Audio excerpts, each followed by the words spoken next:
Olá, seja muito bem-vindo, seja muito bem-vinda.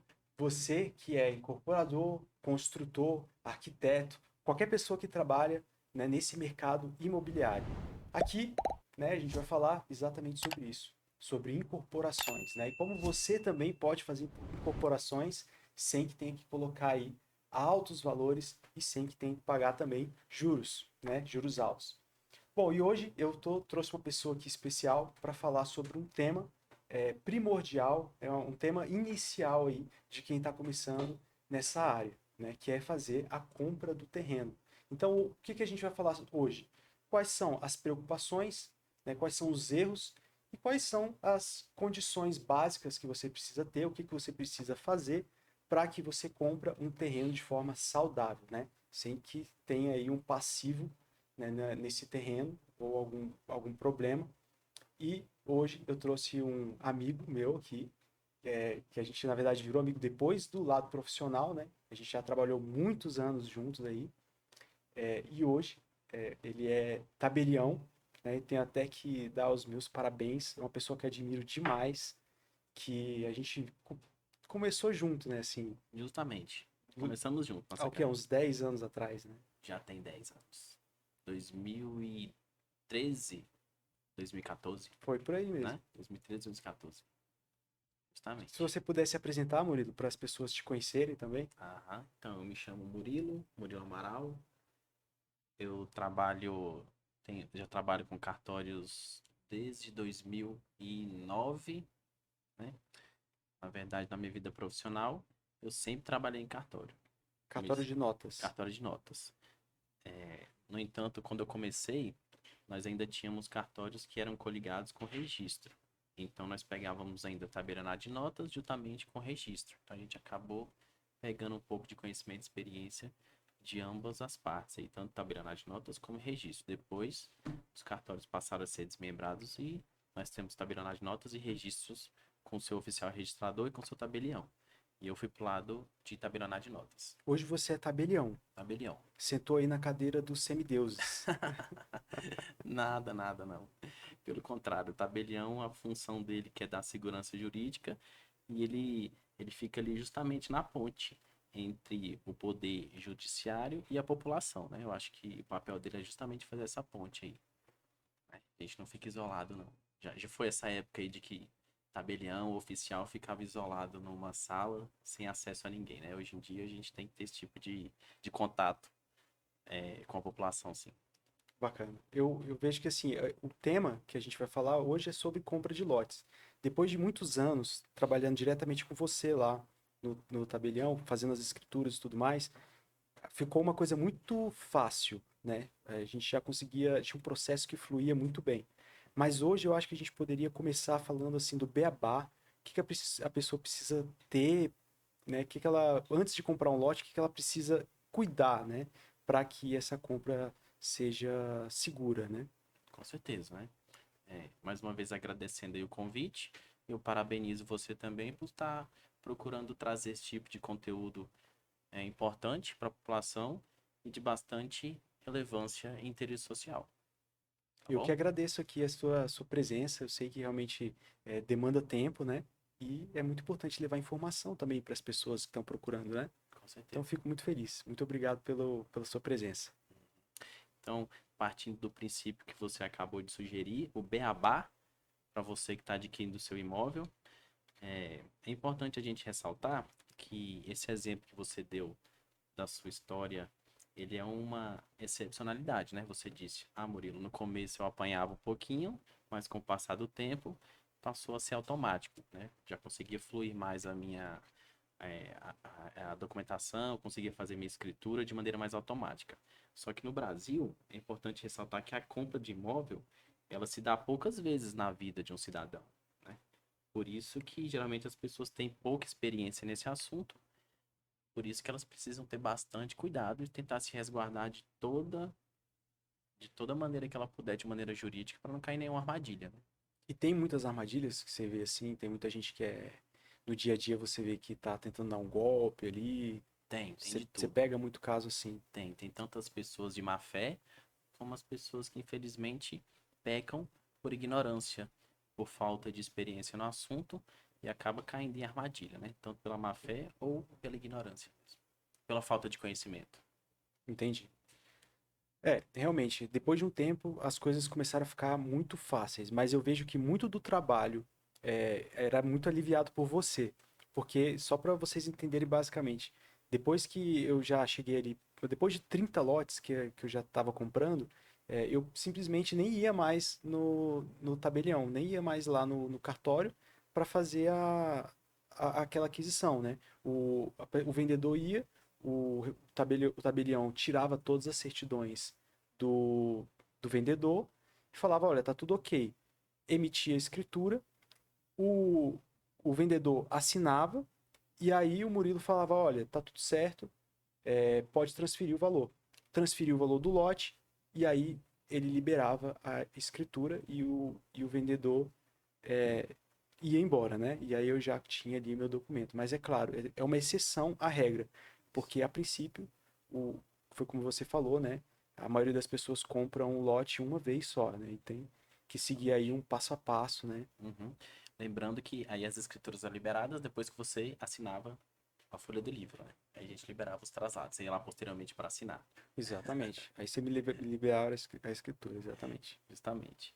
É, então, nesse período que você trabalhou com a gente lá, o que o Guilherme está tentando dizer é que, com o passar do tempo, você acabou tendo muita confiança, né?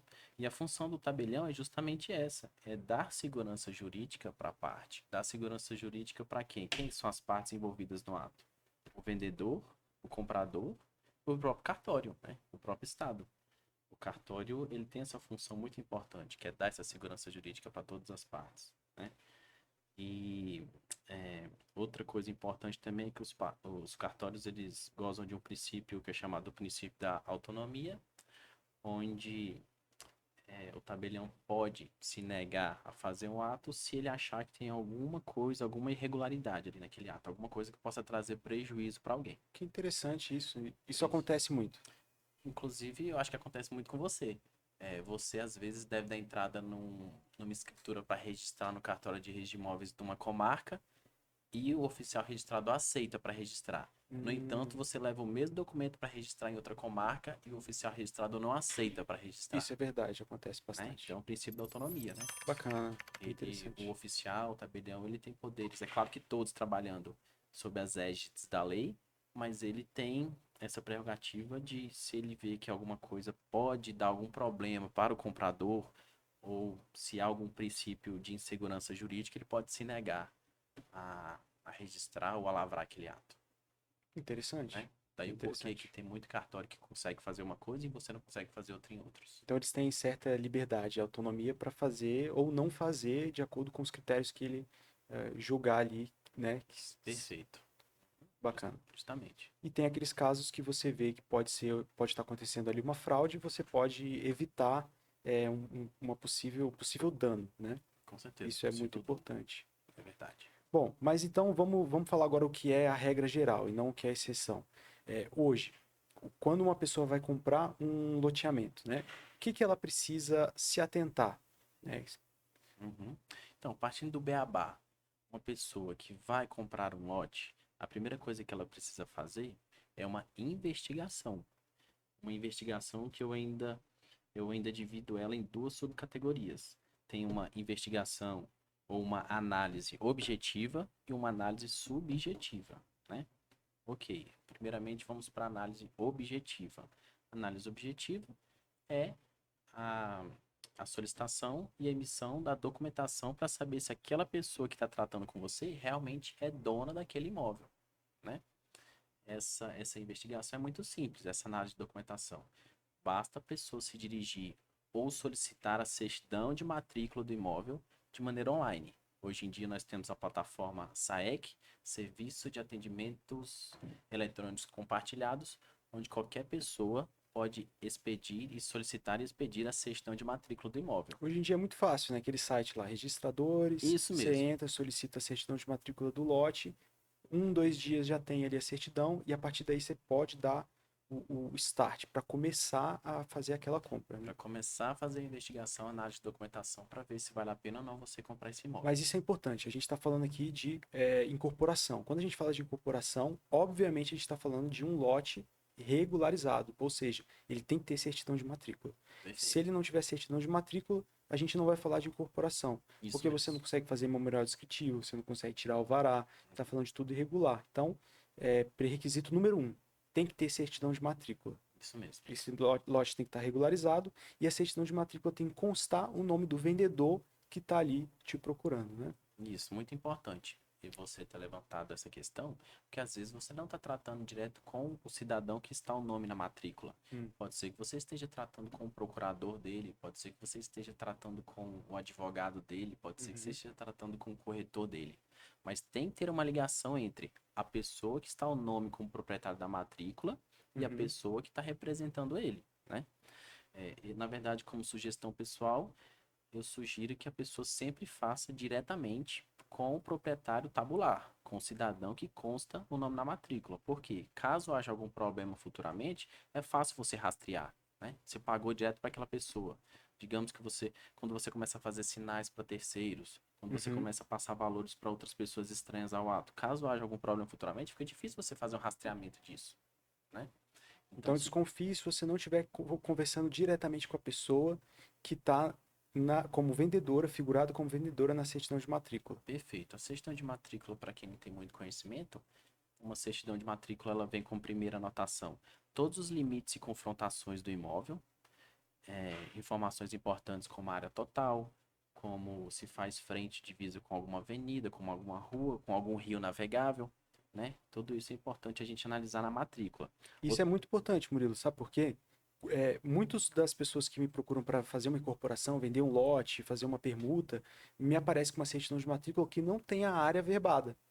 E aí, na verdade, não tem nem que se falar de estudar, fazer estudo de viabilidade, porque a gente não tem o básico, que é as confrontantes, a área. Então, geralmente, eu costumo deixar essa responsabilidade para a pessoa que é proprietária, para que ela corre atrás primeiro ali de fazer a retificação, constar essas informações básicas na matrícula. Então, tem que ter as confrontações, a área, né, de frente com rua tal, de fundo com rua tal, que senão a gente não consegue fazer absolutamente nada ali naquele lote. E nem tomar a decisão se é viável ou não você adquirir aquele imóvel para fazer o seu loteamento, fazer seu condomínio que seja, né? E Exatamente. assim, há um certo constrangimento nessa área, mas a questão é que é obrigação do vendedor entregar o imóvel livre e desembaraçado para o comprador.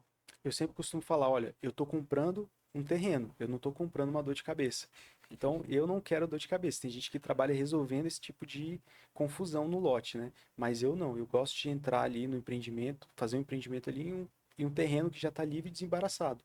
Então, essa organização toda, geralmente é do vendedor, e esses custos para fazer essa regularização também responsabilidade do vendedor. Perfeito. Eu puxando na memória assim, eu acredito que eu nunca entrei em um loteamento para corrigir ele. Para, vamos pegar ali, fazer a certidão de matrícula, constar a área. Eu sempre devolvi para o vendedor e ele procurava de novo quando era a hora certa de fazer Com ali certeza. aquela incorporação. Com certeza, porque é até difícil você, por exemplo, há exigências que aparecem no registro de imóveis. Você que é interessado, no entanto, não tem nada no seu nome, o imóvel está em nome de outra pessoa e você tem que ir atrás dessa pessoa. Então, na verdade, eu acho que fica mais embaraçado o processo quando você tenta regularizar ele antes de ser proprietário dele. Que você não é interessado, né? Você não tem nenhuma, você não é procurador daquele lote, você não tem poderes, né, para agir. E a maioria das vezes pelo que eu vi de regularização de área, é muito complicado, Murilo, porque às vezes, por exemplo, tem que fazer uma retificação em que tem que pegar a assinatura de todos os moradores daquela quadra, né? Perfeito, justamente. E olha a dificuldade disso. E a gente, problema já tem muito, né? A retificação diária é um tema extremamente delicado no registro de imóveis e também no tabelionato, né? Porque, para você ter ideia, um dos poucos documentos que é exigida a presença e a assinatura de um advogado em cartório, em alguns casos, é justamente a retificação diária, né?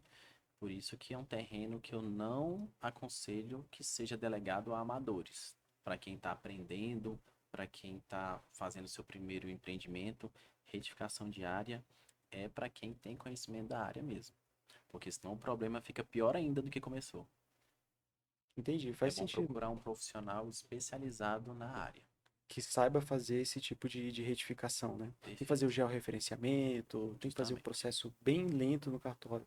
É, Eu sei como é que é vira, também, não gosto de me envolver. vira complexo. Gosto de entrar em empreendimentos que estão prontos mesmo ali, né? Até porque lote é o que não falta, né, hoje em dia. Só se aparecer uma oportunidade muito tentadora, Isso, né? mas é Às muito vezes o imóvel raro. está muito abaixo do mercado, né? Do Vale a valor de pena mercado, e vale a pena correr você atrás para resolver, comprar né? essa dor de cabeça, né?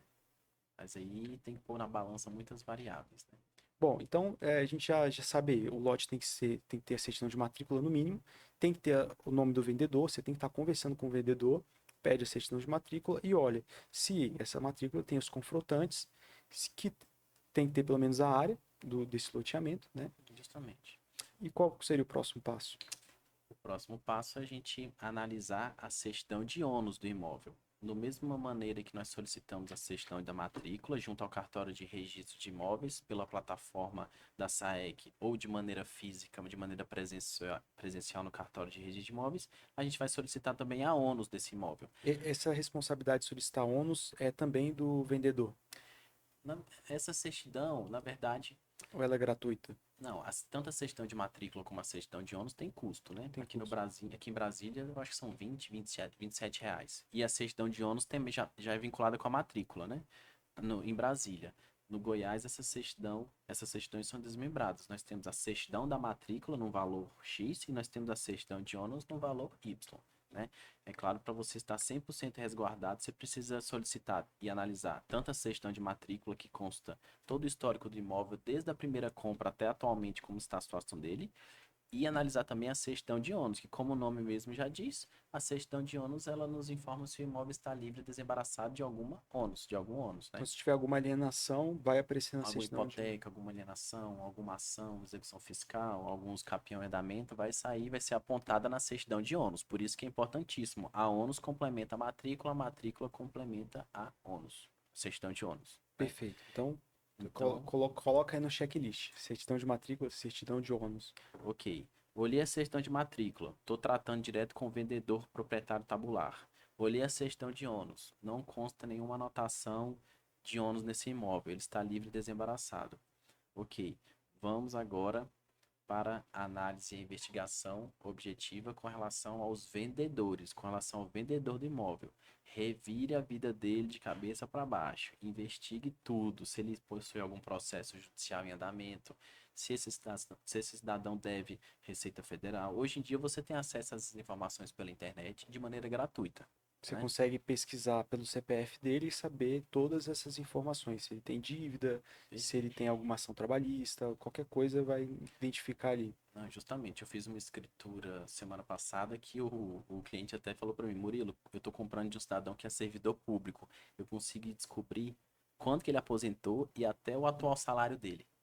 Então, Caramba, a hoje vida disso, inteira a vida dá inteira pra você tem descobrir. acesso hoje de maneira gratuita aí pela internet, né?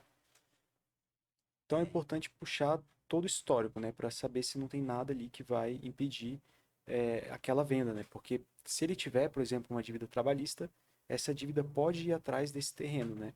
Os juízes entendem hoje que uma venda de um terreno, quando você tem uma dívida, por exemplo, trabalhista, é considerado uma fraude a execução. Então você não deveria estar vendendo aquele terreno. Você Justamente. deveria estar quitando a dívida com aquele terreno, né? E ele pode desfazer o negócio, né, que foi feito ali da compra, né? Isso mesmo. E aí o comprador é quem arca com esse problema, né? Felizmente, o comprador ficaria no prejuízo nesse cenário, né?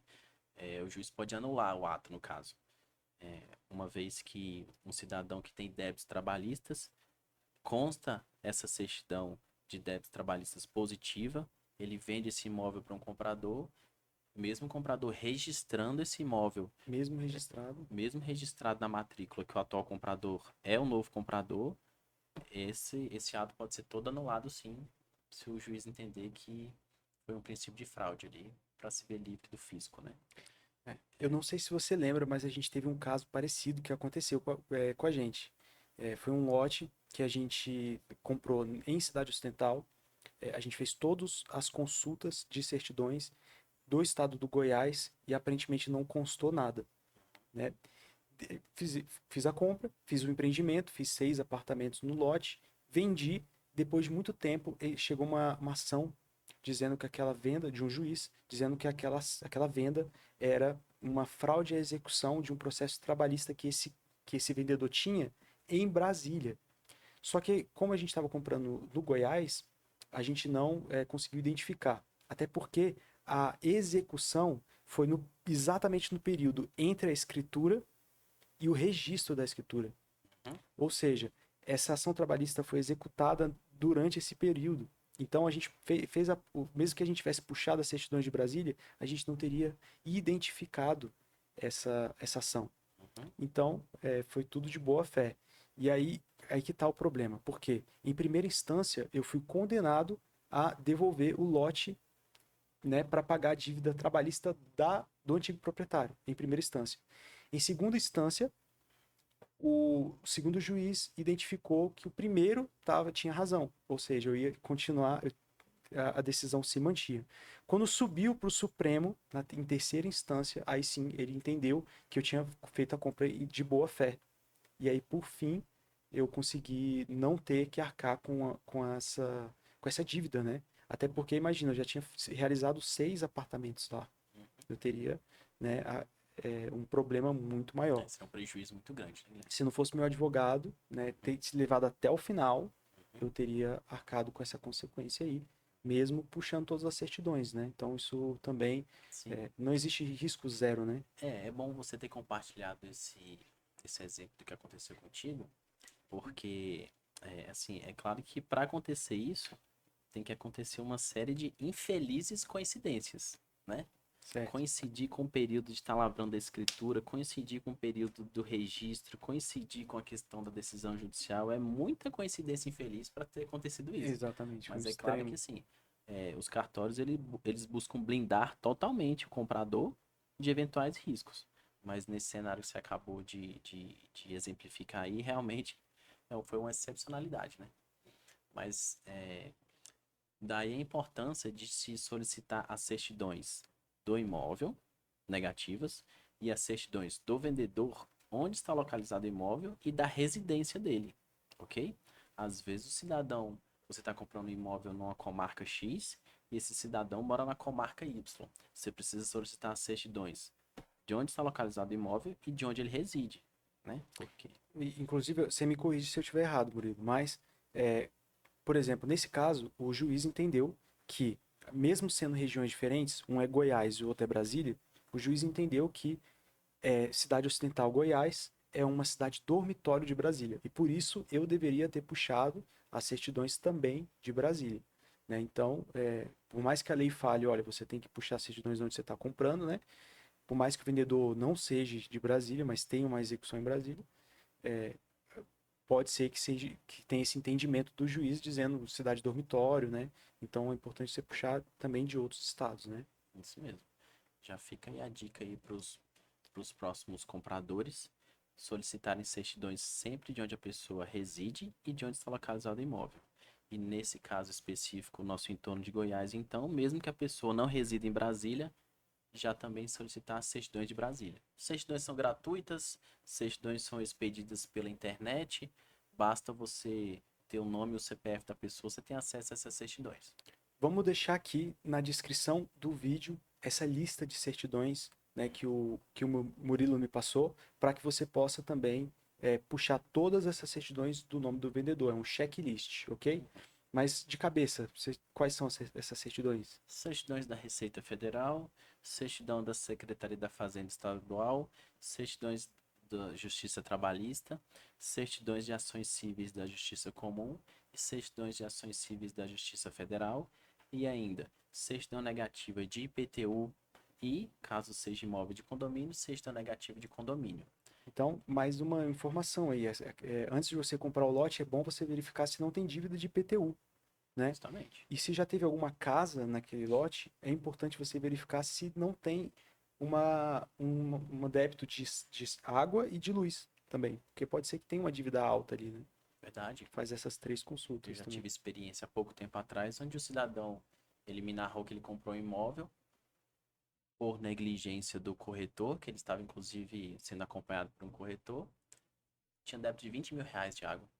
R$ 20.000 de água. R$ 20.000. Aí aquele lote que era barato não é mais, né? Acaba saindo caro, É barato verdade. que sai caro. Então é aquilo que a gente começou no começo da nossa, aquilo que a gente conversou no começo.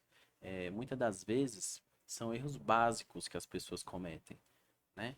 Por mais que esse tema ele apresente uma certa dificuldade para a pessoa entender, a pessoa quando fala, eu vou comprar um imóvel, é burocrático, é caro, é difícil eu conseguir, mas as pessoas pecam, no básico. É, custa, a pessoa pode ir na Saniago, procurar saber os débitos de água, ir na Equatorial. As concessionárias pela internet você Isso, consegue, CPF ali da pessoa, às vezes é só a matrícula do imóvel, você consegue já puxar esses custos, né? justamente. E o IPTU também, mesma coisa, no site você consegue puxar ali, então não tem desculpa, né, de É estar verdade, comprando um lote com uma dívida tão alta, né? é verdade, Basta colocar aí no checklist e fazer essa consulta, né? é verdade. Então tá bem acessível essas informações aí para a pessoa, seja leigo ou não, nesse assunto, tem experiência ou não, procurar evitar cair em armadilhas, né? E fazer um mau negócio e tomar um prejuízo. Porque a questão de imóvel no nosso país, da compra de imóvel, ela geralmente, como que é na realidade? Ora, a pessoa geralmente está investindo dinheiro de uma vida inteira naquele lote.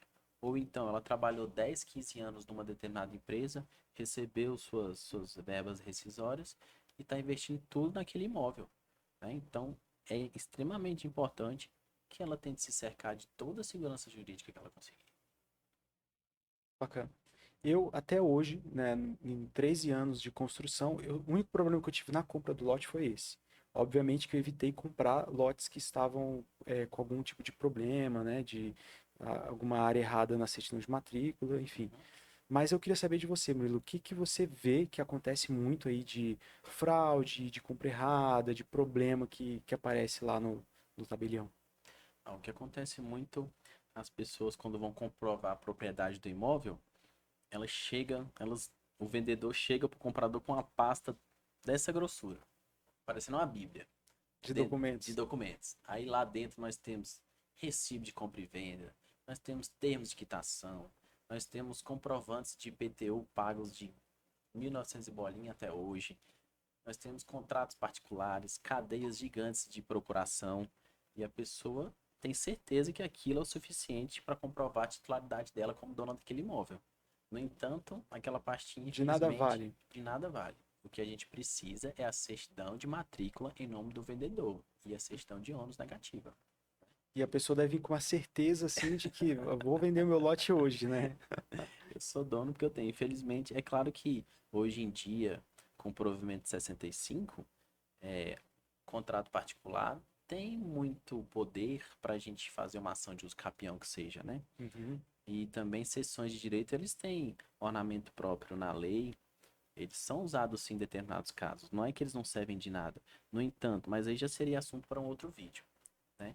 No entanto, para você que está querendo comprar um imóvel de maneira lista, de maneira completa, de maneira organizada, compre, solicite a certidão de matrícula e trabalhe com documentos públicos, ou direta escritura pública, ou o instrumento de procuração para que seja lavrada a escritura pública também. Mas contrato particular, eu deixo a sugestão para vocês deixarem de lado.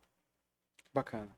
E aí, depois, então a gente tem aí, depois desse checklist todo, os documentos todos do vendedor, tá tudo ok, certidão de matrícula, ônus, conferiu IPTU, conferiu água, luz, tá tudo ok.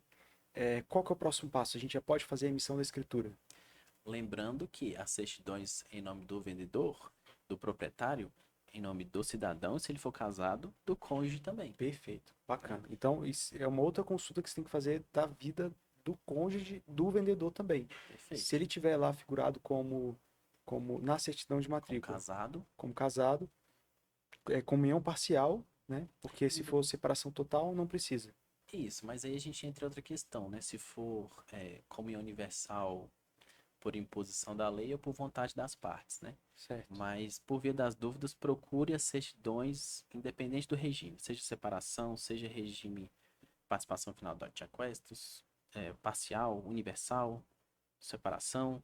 procure sim as certidões fiscais. Como eu disse, são certidões gratuitas, são certidões de fácil acesso, então não custa nada. Mais uma vez, às vezes você está investindo o dinheiro de uma vida inteira ali, Então, faz a consulta de qualquer forma de qualquer do forma. cônjuge para saber se tem ali alguma dívida que pode atrapalhar, né? Perfeito, justamente. Bacana.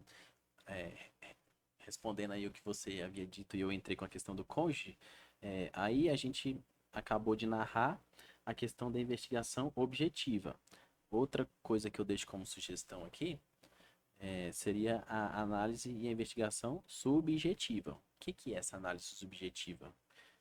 É você ir lá pessoalmente, pegar a sua esposa, colocar no carro, ir lá no imóvel e dar uma olhada no imóvel. Ok. No caso, se há uma casa, se o que você está comprando é uma casa, faça uma visita de manhã, faça uma visita de tarde, faça uma visita à noite.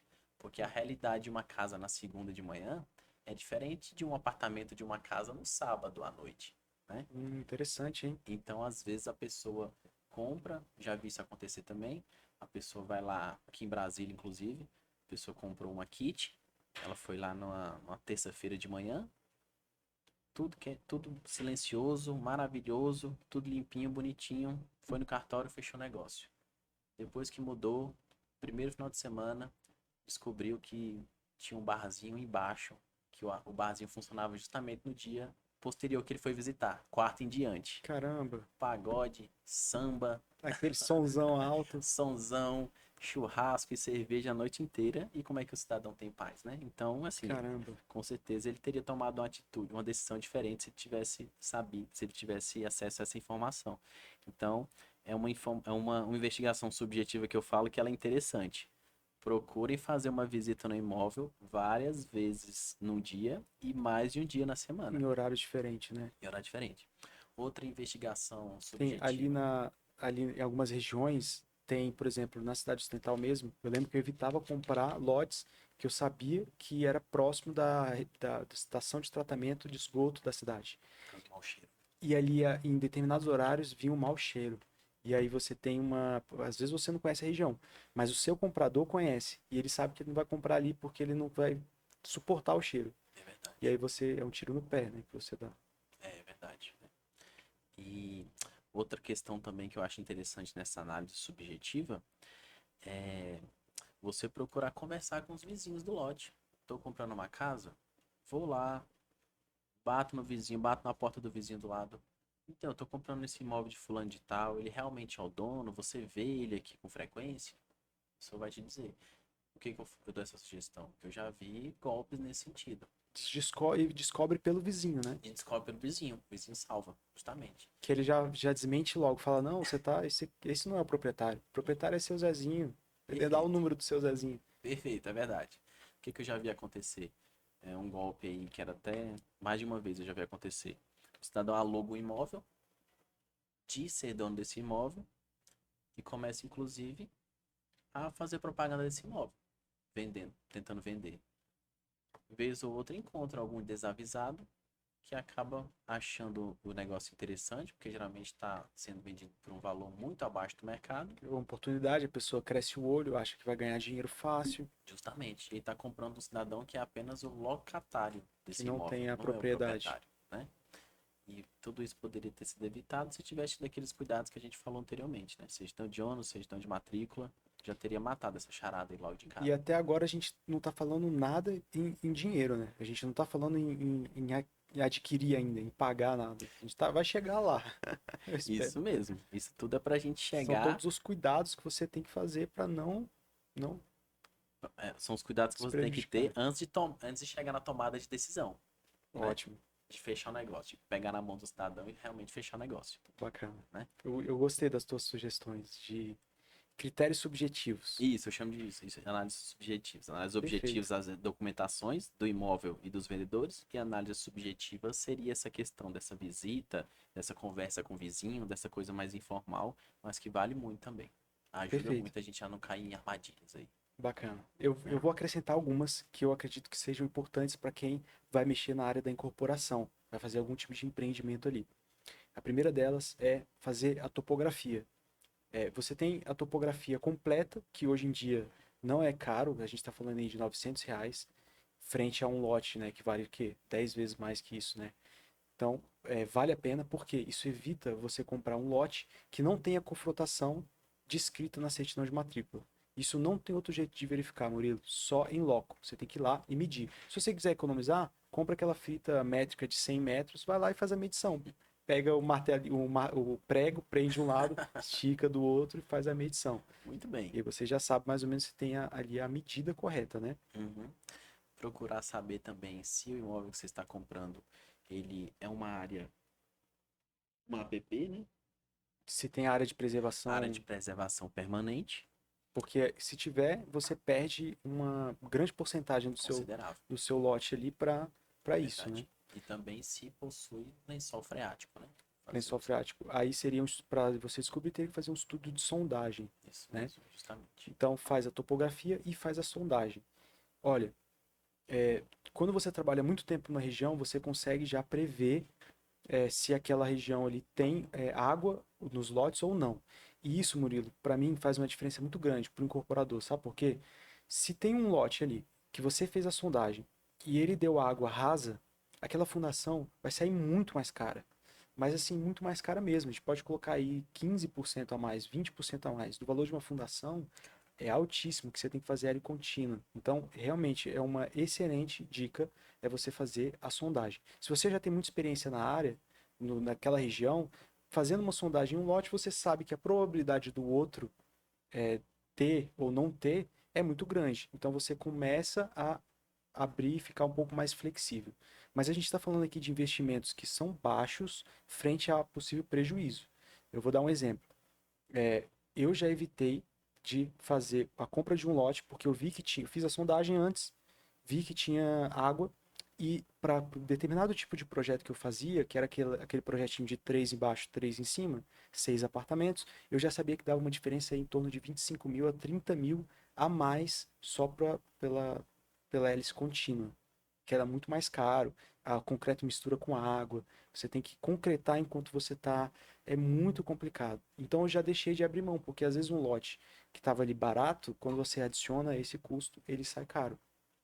Eu já deixei de comprar tanto pela topografia, que estava errada, como Sondagem. pela sondagem. Justamente. Daí a importância de você gastar um pouco a mais, mas ter de fato essas informações para tomar a atitude mais correta. Né? Comprar ou não, no final das contas, investir ou não nesse lote. Exatamente. E eu acrescentaria mais uma coisa também, que hoje para mim é 90% da decisão ou não de comprar o lote, que é a questão do nível ou desnível.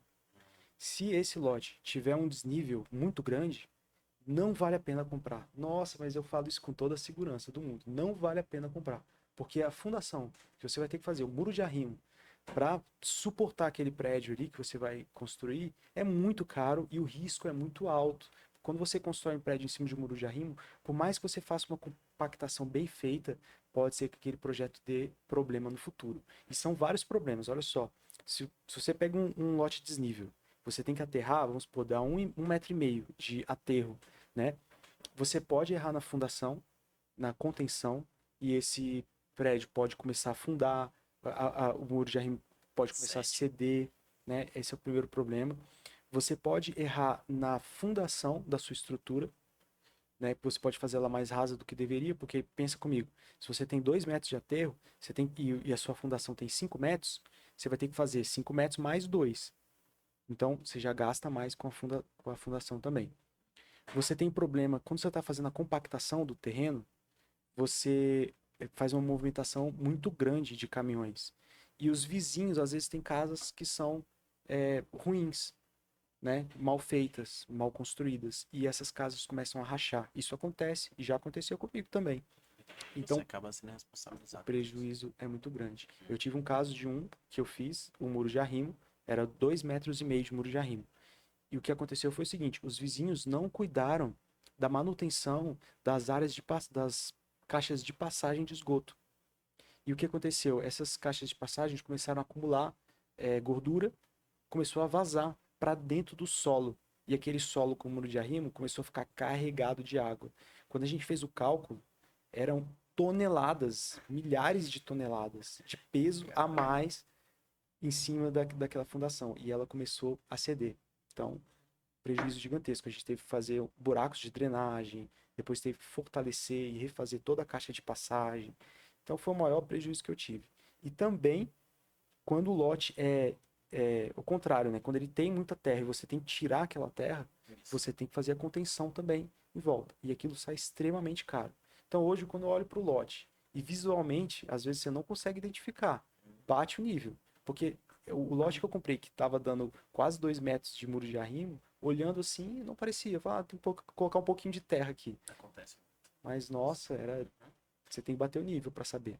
Outra dica aí que a gente deixa: não compre imóveis, não compre lotes com aclive ou declive muito acentuado. Exatamente. De jeito. Senão o prejuízo vai ser muito grande. Às vezes, eu ia falar que torna o seu empreendimento inviável, no final das contas, né? Fica no vermelho mesmo.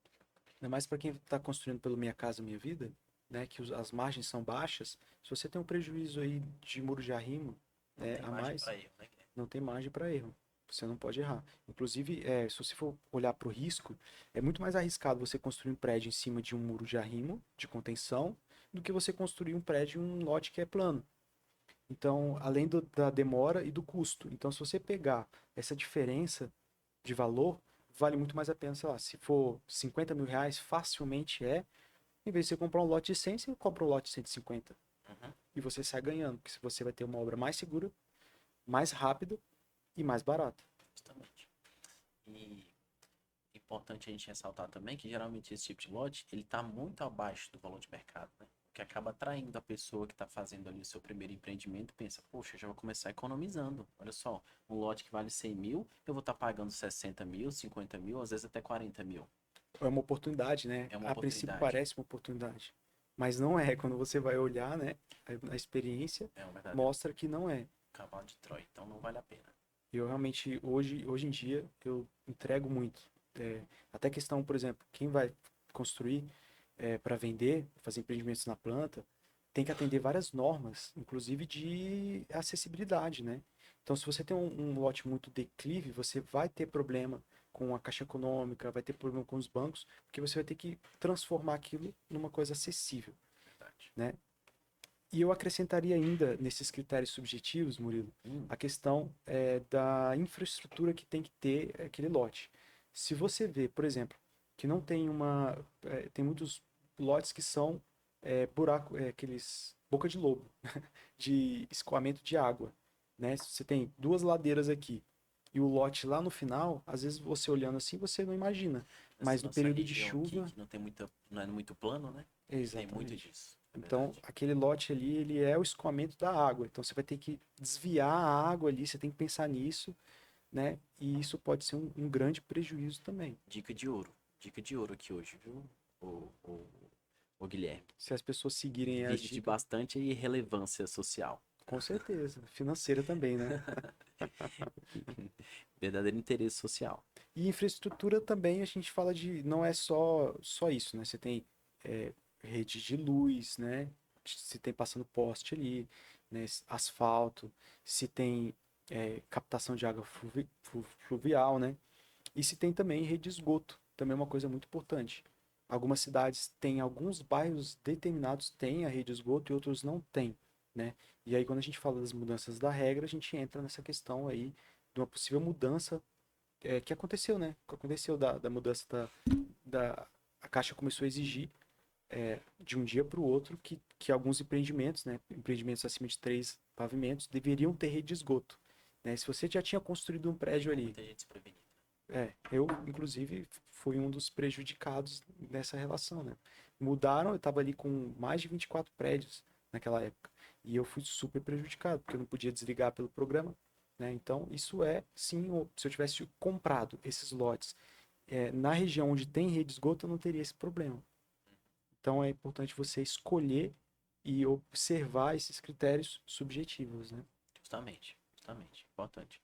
Que às vezes a pessoa se preocupa somente em analisar a documentação, né? E esquece de olhar essas outras questões aí que são bastante importantes. Bacana. Bom, eu hoje só tive um caso, né, que quase deu errado aí na compra do lote, né? Que foi esse da questão trabalhista do antigo vendedor. Mas eu sei que agora, com a Caixa Econômica, tem muita gente que está se dando mal, porque quando você, pelas normas do Minha Casa Minha Vida, né, da Caixa Econômica, quando você compra um lote e você faz um empreendimento e vende ele no período de 2 anos, a Caixa ela está sim conferindo o nome do vendedor e se ele tem alguma dívida ali. Se ele tiver uma dívida que possa impedir essa venda, simplesmente a Caixa Econômica não deixa você fazer o desligamento.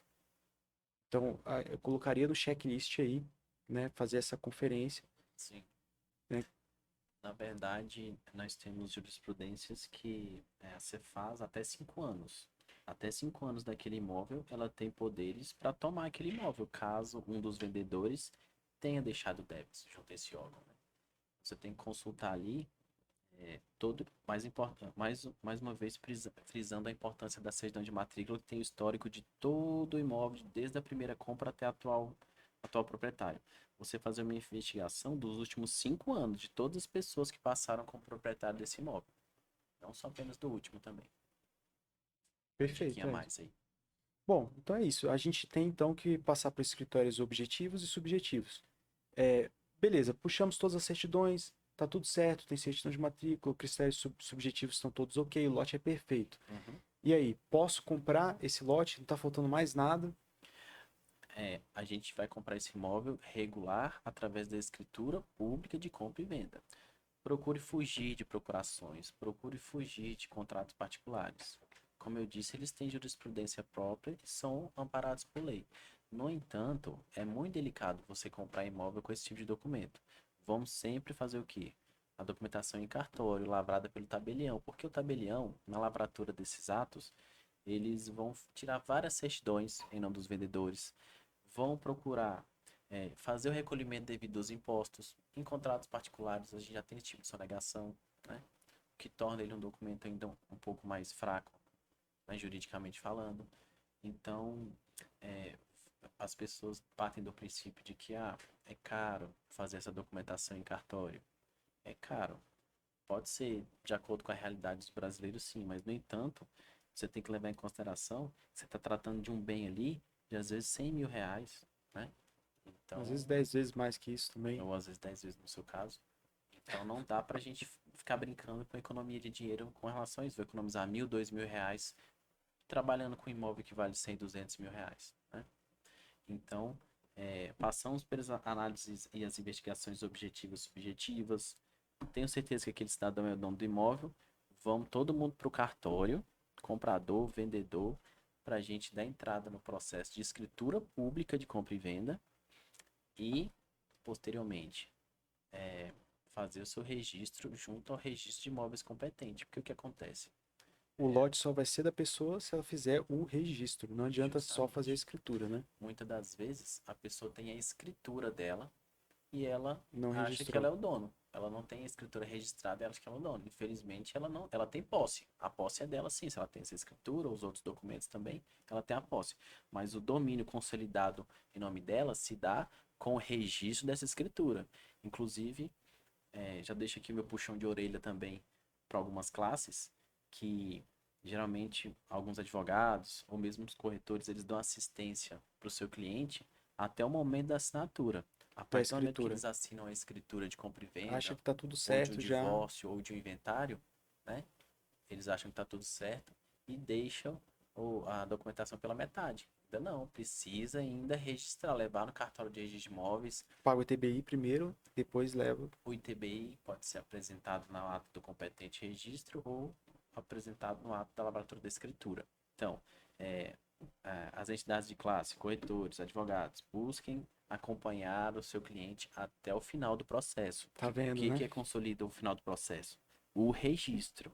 O imóvel registrado em nome do seu cliente, né? Então oriente aí até chegar no registro. Aí eu vejo com muita frequência as pessoas que chegam no cartório com um divórcio feito há 10 anos atrás, que nunca foi registrado. E a pessoa diz, não, mas eu achei que já estava finalizado, Hum, falta né? de conhecimento e orientação ainda, Falta né? de... Isso, justamente. Ou então uma escritura também que foi lavrada em cartório e a pessoa não foi no registro de imóveis registrar. Qualquer pessoa que chegar depois e vender novamente aquele imóvel e a segunda pessoa registrar, ele que vai ser de Pois é. fato o proprietário, né? Geralmente é isso que acontece, porque a consolidação do domínio não se dá apenas com a lavratura da escritura, se dá com a lavratura da escritura, o recolhimento dos impostos e o registro dessa dita escritura junto ao registro de imóveis. Aí pronto, finaliza o processo, né? Perfeito. Porque para que serve registrar a escritura? É pelo princípio da, cara, agora fugiu agora aqui na publicidade, na publicidade do ato. Ou seja, qualquer pessoa que solicitar aquela certidão de matrícula vai ver quem que é o atual proprietário daquele imóvel, né? Com o registro a gente é, satisfez essa exigência do Perfeito. princípio da publicidade do ato. Aí assim, o que. Outra coisa também importante, Guilherme, que eu vejo também no dia a dia, Claro. a pessoa, quando ela vai, às vezes ela tem vergonha de solicitar certidão de matrícula, ou tem medo, porque ela pensa que o proprietário vai ser de alguma maneira avisado. Aí vai pensar, poxa, aquela pessoa ali tá É mesmo. querendo saber o quê do meu lote? Não. Pode ficar tranquilo, solicitando a certidão de matrícula, o proprietário não é comunicado, ele não Não, sabe, tá bom? é oculto, né? É oculta essa Ninguém sabe informação, que. né? Interessante. Bom saber esse Tem lado. gente que tem essa certa aversão, né? Porque pensa que o proprietário vai ser comunicado de algum jeito. Bom, e aí então, dando tudo certo, né? Você agora tem que fazer o pagamento, né, desse lote, né? Existe hoje algumas formas de você fazer o pagamento. Você pode fazer o pagamento à vista, ou você pode fazer uma negociação, né, que é o que a gente faz muito na incorporação, de você fazer uma permuta, né? O que eu vejo é o seguinte, acontece muito, já aconteceu comigo, do vendedor permutante solicitar, né, só fazer a venda se colocar a alienação dentro da escritura, né? Ou seja, vai ficar constando ali na certidão de matrícula que aquele imóvel está alienado a uma garantia de uma construção que ainda vai ser feita, que é a permuta, né? Já aconteceu comigo isso por desatenção, na verdade. A gente não conseguiu nem registrar o memorial descritivo, a gente não conseguiu fazer a conversão do condomínio sem tirar a alienação. Então, isso é uma das coisas que você tem que conversar com o vendedor para que não entre alienação dentro da escritura, né? Se for no caso da permuta, né? Tem que ser muito bem conversado entre as partes antes, né? Porque é uma compra e venda, ela acima de tudo, existe confiança entre as partes, né? Acontece muito ali no nosso dia a dia, por exemplo, acho que você também já passou por isso, na hora que a gente imprime a escritura, a folha de livro para ser assinada pelas partes, o vendedor diz, não, eu só vou assinar se o comprador me pagar. O Perfeito. comprador vai e diz, não, mas eu não vou te pagar enquanto você não assinar. Nossa, não. E aí, como é que resolve esse Era impasse? isso que a gente resolvia daquela forma.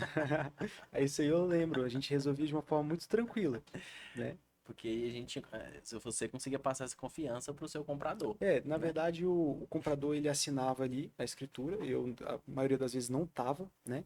Mas E, depois de conferir toda a minuta, né, está de acordo com ela. obviamente, obviamente. E aí você me dava ok, falar, olha, o comprador, o vendedor assinou, né? Tá tudo ok, já tinha conferido. Eu ia lá e transferia, ele não saía da sua frente, não saía do local, né? Uhum. E a partir daí ele ficava mais tranquilo, porque ele já recebeu, eu sei que ele assinou, Isso. e a gente conseguia resolver isso. E depois eu ia lá, assinava também e retirava, né? E conseguia Atrasado. resolver bem. Justamente. Mas tem que ter realmente uma confiança aí. Tem que ter. Uma hora não tem jeito. Alguém tem que ceder, né? Ou eu vou ceder e vou assinar sem receber, ou o outro vai ceder, vai pagar sem E assinatura do agora eu vendedor. confesso que eu já passei algumas situações em que deu um frio na barriga, né? Porque é uma situação toda. Por mais que você tenha feito várias vezes, você dá um nervosismo, ainda mais quando você vai comprar ali, por exemplo, um lote à vista, né? Que você tem que sair, né? Tanto do lado para quem está vendendo, para quem está comprando, é uma situação muito complicada, porque você sai do cartório, né? Onde você tem que assinar a escritura, para ir no banco para receber o dinheiro. E entre esse intervalo, né, tem uma tensão ali, né? De, pô, o que Com vai certeza. acontecer, né? É claro que a jurisprudência, ela diz o quê? Que a compra e venda, ela é consolidada com a quitação, né? Ou seja, o comprador, tem que ter pagado e o vendedor tem que ter recebido. É claro que você comprovando uma ação judicial que você não recebeu, essa escritura pode ser anulada, assim, né? O ato, ele é anulável, Então, porque não houve equitação. dá pra ficar mais tranquilo, não precisa ficar tão nervoso, então. Na hora de ir pro banco, não. E assinar sem receber. Outra coisa que eu vejo que acontece muito, Murilo, é a questão de, o imóvel vale 200 mil, mas coloca 100 mil na escritura, porque a gente quer pagar menos imposto.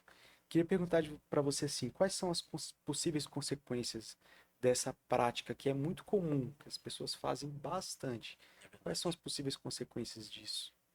Isso propriamente dito é uma sonegação, né? Isso é crime, né? E crime, inclusive, né? Além de você poder ser penalizado nas égites da lei, nós temos uma questão também que é o quê? Às vezes a pessoa pode pagar muito mais caro isso, porque os cartórios eles comunicam à Receita Federal sobre todas essas transações, tanto os cartórios de notas como o registro de imóveis, né? Então, se não coincidiu, se na escritura foi declarado que vendeu por 100 mil, no entanto, caiu na conta do cidadão 200 mil, e o cartório de registro de imóveis comunicou, ó, aqui foi apenas 100 mil nessa compra e venda. O registro de imóveis também que seja, também fez essa comunicação. No entanto, caiu 200 mil, ora, esse 100 mil vai cair em quê? No ganho de capital, né? No E a mínimo Receita 15%, né? com certeza vai descobrir e vai cair na malha fina. Vai, porque todos os anos a Receita Federal do nosso país, que é inclusive referência mundial, tem países de fora que vêm aqui ver como que a nossa receita funciona, né? Que ela é bastante rigorosa, bastante cuidadosa e bastante Funciona, né? efetiva, funcional nesse sentido. Então ela vai descobrir, não adianta. Todos os anos eles buscam meio de filtrar mais esse tipo de coisa e a pessoa que tenta achar que está economizando fazendo esse tipo de sonegação fica muito mais caro depois. Nossa, eu imagino. Imagina, o imposto sobre isso é de 200% em cima do valor sonegado Eu falei só do ganho de capital, né? Agora você está falando da punição, da punição, justamente. né? Olha aí. É o valor altíssimo. Às vezes a pessoa numa sonegação dessa, ela perdeu todo o lucro dela de Antes de vários outros começar. empreendimentos. Ou de vários outros empreendimentos que ela já tenha feito. Olha aí, né? E tem mais uma. Eu conheço um caso que acontece bastante, é o seguinte. Aquele imóvel ele estava alugado, aquele imóvel que foi vendido. O proprietário foi vender o imóvel por 200 mil, ofereceu para o locatário, que o locatário, por lei, tem a obrigação de receber aquela proposta em primeiro lugar, né? Isso, chama-se Oferece, preempção. ok, sugeriu para ele, ó, 200 mil é o valor. Ele não quis, logo em seguida ele foi lá, vendeu para um terceiro, só que ele colocou na escritura, para pagar menos imposto, sonegou, colocou 100 mil reais. E aí, quando fez a escritura, registrou a escritura, ok.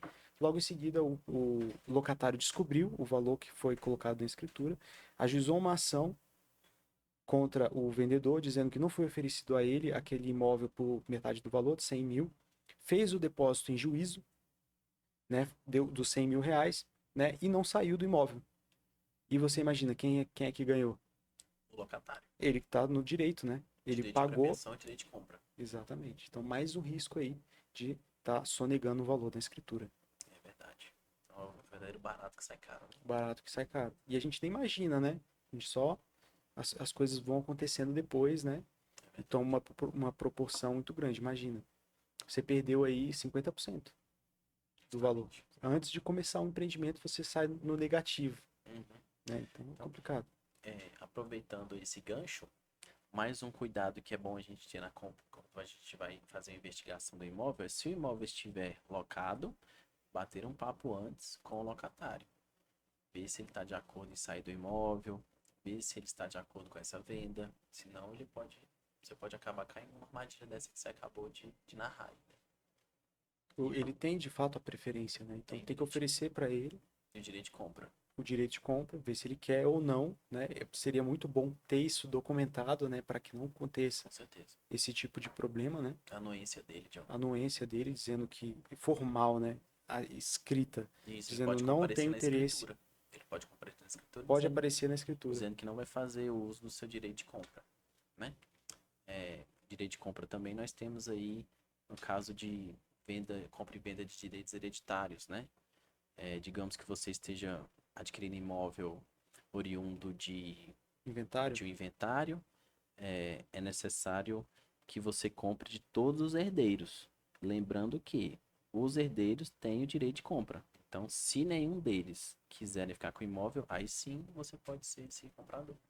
Também é importante ter assinatura formal escrita, né, de cada um dos herdeiros para que não crie um passivo, né, de um dos herdeiros te procurar lá, entrar com uma ação, É verdade. tentando anular aquela venda, né? Com certeza. E dos seus cônjuges também.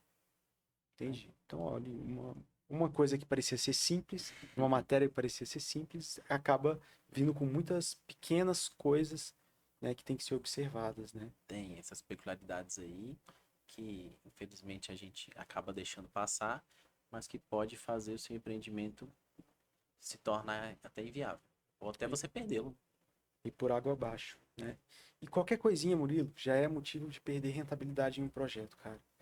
Então, assim, eu já tive, por exemplo, um empreendimento em que eu fiz uma permuta e essa permutante exigiu uma nota promissória, a gente fez essa nota promissória e ela exigiu que essa nota promissória constasse na escritura. Sim, escritura pública com cláusula resolutiva. Em Exatamente, caráter pró-solvendo ou pró-soluto. exatamente. Por desatenção nossa, passou e quando chegou lá na hora de fazer a convenção do condomínio, a gente não conseguiu e, e aí a gente entrou numa situação muito complexa, quase de extorsão, porque ela não queria tirar, ela já tinha recebido a unidade, mas começou a colocar defeito, começou a pedir isso e começou a pedir aquilo, Caramba. né? E aí como é que faz? Porque a gente não conseguiria desligar nenhuma unidade se essa pessoa não tirasse a nota promissória. Então a gente inverte aí a vantagem, né, que você tem e acaba sendo prejudicado. Então você abre margem para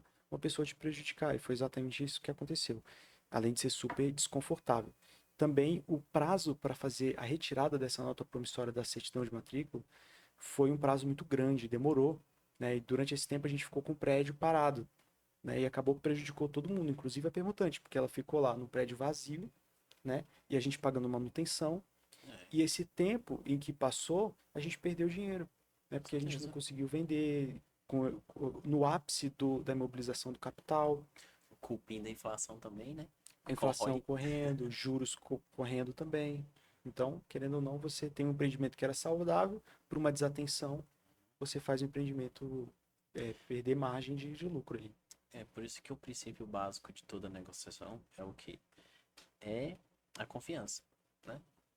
Nesse caso que você citou, por exemplo, por não ter confiança, ela fez a sugestão de constar essa cláusula resolutiva na escritura que acabou de causar todo esse transtorno, né? É uma maneira dela se cercar, ok. Mas cada caso é um caso. Então, no caso de vocês, a gente tendo uma confiança maior, seria desnecessário todo esse embaraço. Né? Exatamente. E eu acrescento mais, agora, hoje em dia, antigamente eu comprava todos os lotes em nome da empresa, você lembra? A gente colocava o nome da empresa, escriturava, fazia um preenchimento no nome da empresa e por aí vai. Hoje em dia eu não faço mais isso, Murilo, você vai ver. Que a gente vai fazer mais duas aquisições lá, eu abro uma SPE para cada empreendimento, uma sociedade com propósito específico, e faço a aquisição daquele terreno pela SPE. Uhum. E Porque, ele fica. exatamente, é mais uma forma que você tem para poder blindar aquele empreendimento, inclusive de um passivo da própria empresa. Né? Se você tem, por exemplo, uma dica de ouro que eu vou dar aqui, só para quem chegou até o final, vai ter esse presente. Eu não vou nem colocar no corte, tá? Olha só, já até fugiu da cabeça aqui, porque não deveria estar falando. A SPE, ela blinda inclusive do CONRES. Isso quer dizer o seguinte, o CONRES é quando o cliente entra na Caixa Econômica, faz uma ligação no De Olho na Qualidade, uma ligação simples. Com uma ligação, ele fala, olha, meu apartamento está assim, assim, assado, ele faz uma reclamação. Essa reclamação vira um CONRES, ela dá uma restrição da construtora, da empresa Entra na lista construtora, negra. você não pode fazer nenhum desligamento, se você tiver um CONRES. Isso mesmo que a pessoa não tenha razão, porque até você provar que ela não tem ah, que ela não tem razão, demora muito tempo e durante esse tempo você não tem a possibilidade de fazer desligamentos. Ou seja, uma pessoa tem a capacidade de travar todas as vendas daquela construtora. Porém, quando esse empreendimento está dentro da SPE, o CONRES ele não é afetado, porque o SPE é uma sociedade blindada, é um outro CNPJ. Então, a construtora está com o CONRES, ela pode estar resolvendo ali, esse empreendimento novo, ele não é afetado, então você pode fazer o desligamento. Ou seja, mais uma garantia que você tem de que não vai dar nada errado com aquele empreendimento, inclusive com uma possível reclamação ou uma possível dívida que acontece também, Uma ação, execução, que seja, uma né? execução. Aquele empreendimento ficou blindado da matriz. Fica de olho, Exatamente. Guilherme, assim. É, Dica de Presentão, milhões. presentão pra galera aí. E, e é isso, é muito interessante, né? Quando você, é a experiência mesmo que vai trazendo essas questões, né? Essa sabedoria. É, e essa blindagem da SPE, ela é muito interessante até para você dar mais segurança também para o permutante. É mais um argumento. Por quê? Hoje em dia, como é que eu rebato essa objeção quando o vendedor fala, olha, qual garantia eu tenho que eu vou receber a minha permuta? Né? Eu quero estar com essa garantia na certidão de matrícula. Hoje, com objeção, a gente tem várias outras estratégias que a gente usa para proteger esse investidor, esse vendedor. Uma delas é a própria SPE, porque se você tem esse lote dentro de uma sociedade, de uma sociedade com um propósito específico, de uma SPE, você pode colocar esse vendedor dentro dessa SPE. Caso esse empreendimento não vá para frente, simplesmente a construtora sai da SPE e ele continua dentro da SPE. Isso Foi herdeiro. ele basicamente não muda nada. Ele vai ter o lote que estava no nome dele, vai estar no nome de uma empresa que está no nome dele, né? Isso também evita custos para a construtora de fazer transferência para o nome dele, né? Agora, vamos supor que o empreendimento deu tudo certo, tirou o alvará, assinamos com a Caixa Econômica, vamos fazer um empreendimento bom. Ele sai da SPE e deixa ali, já contratou com a Caixa Econômica, né? Quando contrata com a Caixa Econômica, ele já tem a segurança que ele vai receber como permutante. A gente consegue informar o permutante na Caixa Econômica. Então, a garantia dele, ele tem a garantia durante todo o período. Então, você vê, falta só informação. Se você tem a informação, você consegue fazer as coisas acontecerem de uma maneira diferente, né? De uma maneira prática, né? E eficaz. Exatamente. Com confiança. Exatamente. E essa confiança você só consegue transparecer ela, né, com o tempo mesmo. A experiência vai trazendo coisas que você vai conseguindo trazer. Eu tenho certeza que o Murilo de hoje não é o Murilo de antigamente, né? Você passa muito mais credibilidade com a pessoa que está ali, né? Até por isso, provavelmente você está onde você está hoje. Eu tenho que te parabenizar, porque você conseguiu fazer alguma coisa, uma coisa inédita mesmo, assim, uma coisa bem grande, bem grandiosa. Você merece, você está de parabéns. Você é um excelente profissional, cara. Obrigado. E eu Obrigado. falo isso de coração mesmo, que eu conheço o trabalho desde o início lá. A gente procura estar sempre melhorando, estar sempre se atualizando, fazendo cursos, né? E a legislação está sempre em modificação, né? Nós temos provimentos a todo momento, nós temos consolidação dos atos normativos com alterações, e a gente tem que estar se atualizando, que é justamente para trazer essa segurança jurídica para o cidadão, para o empreendedor, para o comprador, para o vendedor, para quem procura buscar um serviço de qualidade e de confiança no cartório. Bom, por fim, eu acho que eu queria, assim, basicamente a gente passou por todos os itens da pauta. Eu deixei algum item de fora, Murilo? Você acha que é relevante a gente colocar? Talvez uma peculiaridade, eu não sei se você já aconteceu com você, mas aqui na região a gente tem a questão do laudêmio também, né? Laudêmio? O laudêmio, que é o imposto da SPU, que é o imposto sobre rios, de áreas de interesse da União. Não sei se você já adquiriu imóvel nessas Ainda condições. não. Aham. Alguns imóveis, eles têm, por, por algum motivo, interesse da União nesses imóveis, né? Então, a União é dona desse imóvel e você, sendo proprietário de um imóvel que faz limite de confrontação com o rio, por exemplo, navegável, você precisa pagar esse imposto para que você possa comprá-lo ou vender ou transferir para um terceiro, né? Então é mais um item interessante para a gente analisar na matrícula do imóvel, se ele faz divisa com algum rio navegável que seja. Perfeito, isso é importante mesmo, né?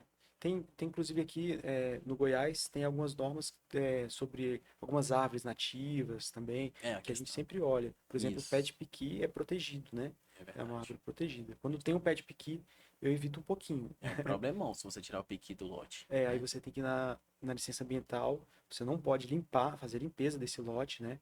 E a responsabilidade é toda sua. E as multas são altíssimas, É né? verdade. Então, se você tira um pé de piqui sem autorização, cara, uma multa grande. Inclusive, se você faz a limpeza do seu lote sem autorização da licença ambiental, as multas são salgadíssimas, inacreditáveis.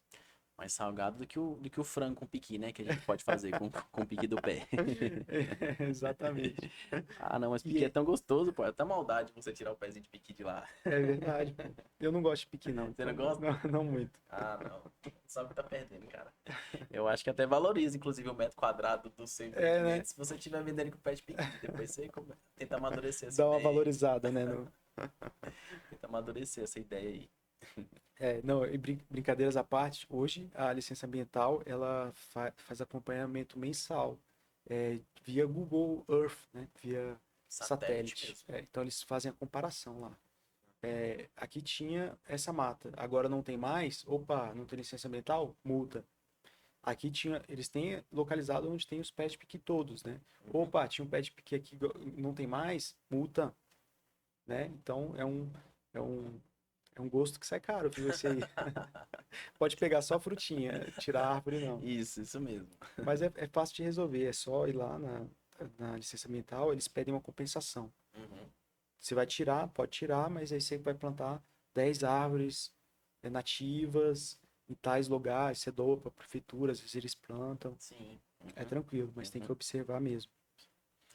E por fim, eu acho que assim, só o que a gente não abordou aqui para comprar o lote, que eu acho que é muito relevante, é a questão da própria legislação da cidade, né? Porque aqui provavelmente as pessoas vão comprar para fazer algum tipo de empreendimento, né?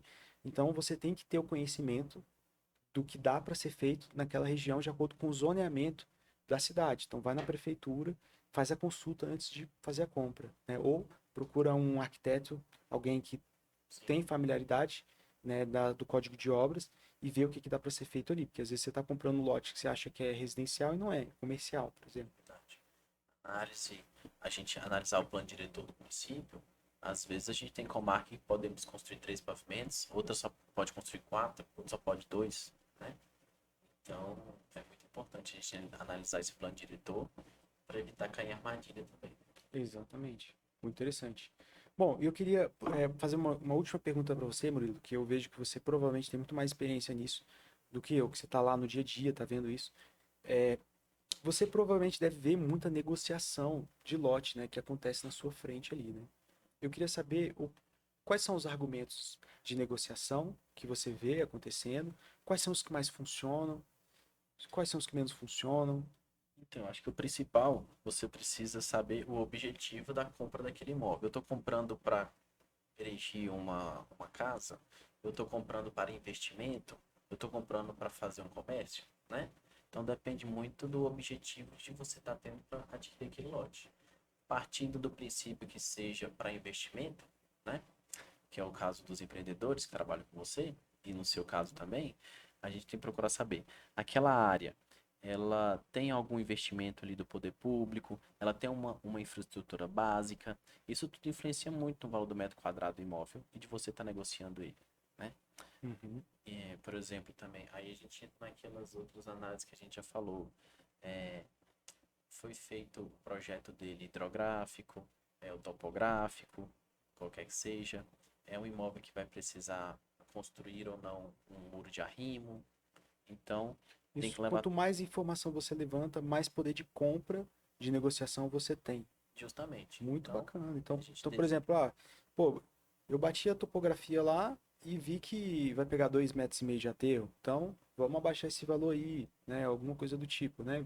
Tenta usar do conhecimento que você tem para justamente. melhorar a Outra negociação. coisa também, você percebe uma certa movimentação de empresários também construindo alguma coisa ali. Talvez vai ter um posto de gasolina futuramente naquele lugar, né? Bacana, às vezes Eu você posso sabe que construir uma borracharia por perto, que seja. você tem um conhecimento que vai construir alguma coisa ali, que aquela região vai valorizar. Isso E aí mesmo. não é negociar o valor. Na verdade, é você ter um conhecimento que aquilo vai valorizar. Então, você consegue aumentar o valor com o Justamente, conhecimento que você tem. justamente, justamente. Conhecimento traz É riqueza poder mesmo. mesmo, É poder. Só com conhecimento você consegue muita coisa. com certeza. Vale mais que dinheiro, né? Vale mais, faz dinheiro, né? Faz Faz dinheiro. dinheiro, conhecimento faz dinheiro. Bom, Murilo, queria agradecer, cara, a tua presença. Eu acho que foi muito relevante. Esse conteúdo foi muito positivo para as pessoas precisam saber dessa informação. Então, agradeço a sua presença e espero que a gente faça uma nova também para a gente conversar sobre outro assunto. Legal, com certeza.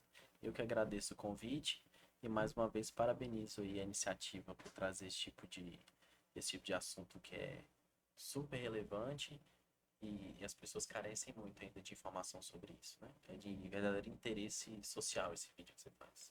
Muito obrigado. E eu queria convidar você que está assistindo também a ajudar, né? Ajuda bastante quando você dá aquela curtida e que você envie para as pessoas que precisam assistir isso aqui, né? Às vezes é uma informação, às vezes você pega uma informaçãozinha aqui que vai te salvar, vai te ajudar muito, ou pode ajudar outra pessoa também do seu segmento. Então, compartilhe com as pessoas, né, que você acredita, dá a curtida, que isso tudo ajuda a gente que está começando. Com certeza. E é isso aí. Muito obrigado também pelo seu tempo. E é isso aí. Um abraço, então. Guilherme Reis. Um abraço, Murilo Amaral. Bacana. Valeu, Show. Guilherme.